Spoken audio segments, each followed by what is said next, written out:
jumping into culture, some of that, you can't really separate history and culture because our culture is really a lot of how the company evolved over time and who we are.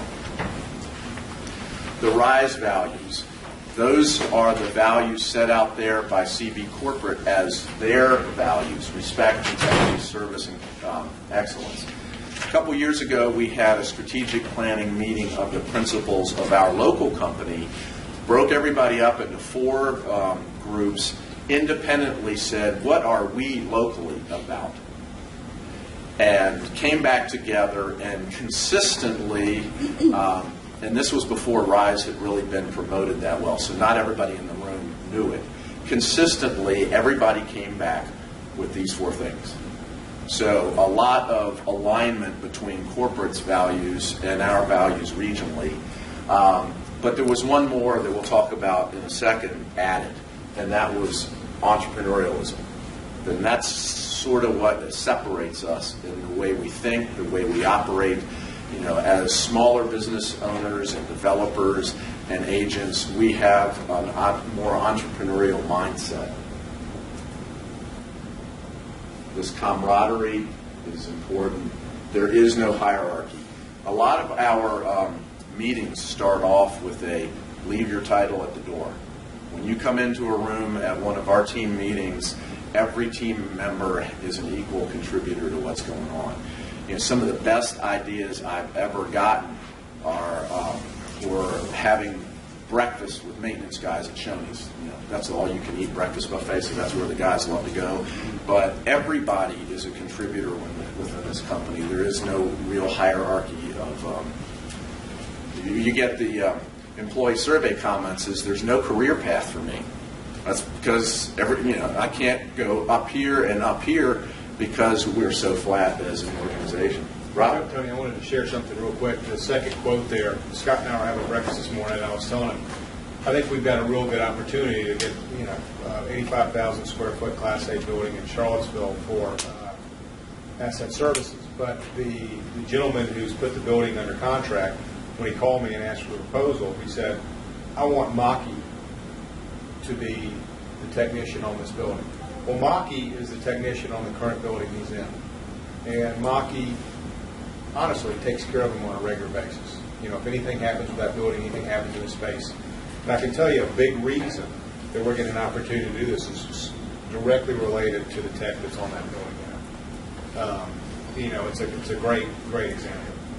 When you get back to the customer focus, who interacts most with our customers on the asset services side is our maintenance technicians. Integrity, always doing the right thing.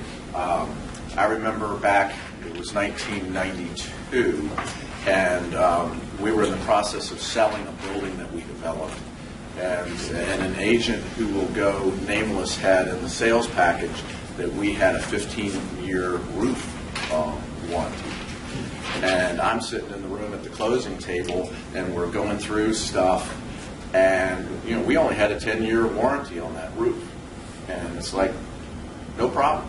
We will pay whatever the cost is to upgrade that roof to make it a 15-year warranty, because that's what we said it had. And you don't know how many times people have referred since then to us doing the right thing at that closing and making sure that that transaction went forward the way it was represented. And it's not about people telling those stories and pointing back to that. It's just about doing the right thing to begin with. But it comes back around. Be a trusted advisor for our clients. The first major build-to-suit opportunity we had was an 80,000 square foot office building in Richmond, came out of a 2,000 square foot deal where Doug Wetmore did a great job for a major company in Richmond and was willing to be that trusted advisor on a 2,000 square foot deal that turned into a material build-to-suit for the company at that time.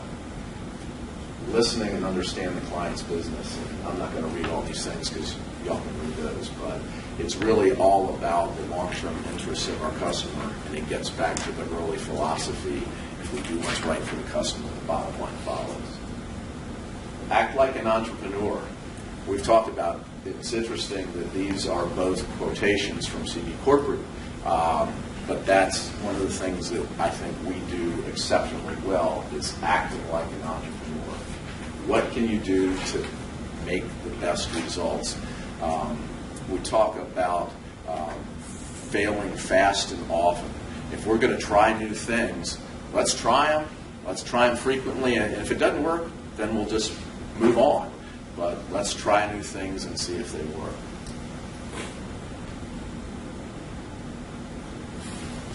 Share what you know. This collaboration thing, it's the rising tide floats all boats or whatever. The more we share information with each other, the better we're all going to be.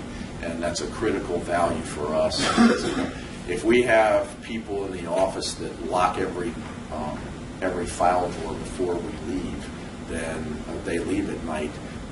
One, the fact that they're worried about somebody going through their door, it's a mentality that we shouldn't have.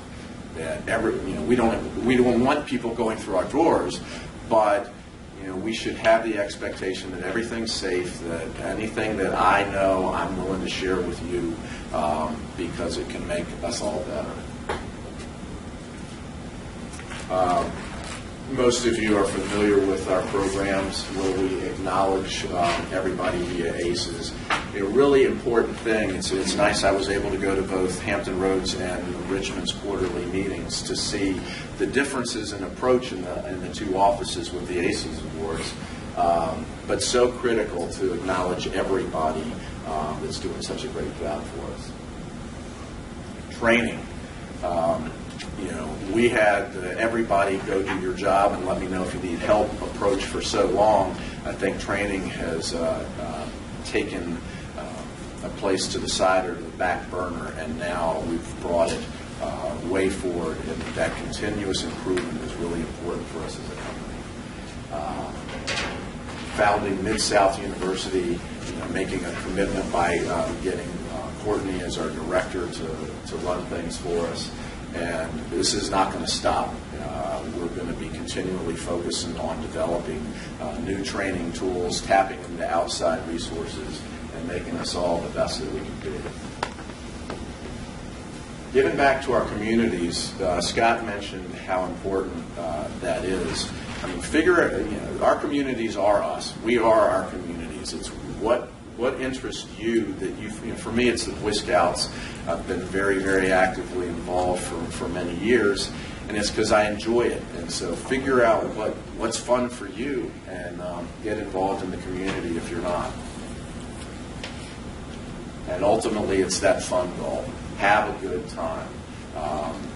I want to work for a company where I go to work every day, and it's because I have a great time with the people around me. I look forward to seeing everybody. And there you are. Whoop. Showing you. Yeah, so that's this guy, and that would be, and there, that's Julie's hair, and that would be in the range of 87, 88, something like that. So a while ago. Anyway, lots of good times that I've been involved in over the last 27 years, and hopefully lots of good times to go from there. So now, see this? This slide has pictures on it. Get ready for 60 with no pictures. Legal. It's a great transition to legal. So to complement his story of the trusted advisor, the biggest lease in the history of Hampton Roads was signed last year. It was Amera Group, which is now part of WellPoint. They took 315,000 square feet on a 12-year lease, $80 million transaction value. That client was obtained by Don Krieger when they needed 15,000 feet, less than 10 years before that. And he just continued while the company was pressuring, we've got to consider Studley and all these other firms. The real estate person said, Don is my guy. He's been my guy since we were 15,000 feet. So that sort of advisor mentality, I'd say it another way, just to call it what it is we don't want to be salespeople. We don't want to be mixed in with car sales, insurance sales. We're providing a valuable service that people appreciate, and we're giving them what they call massive value.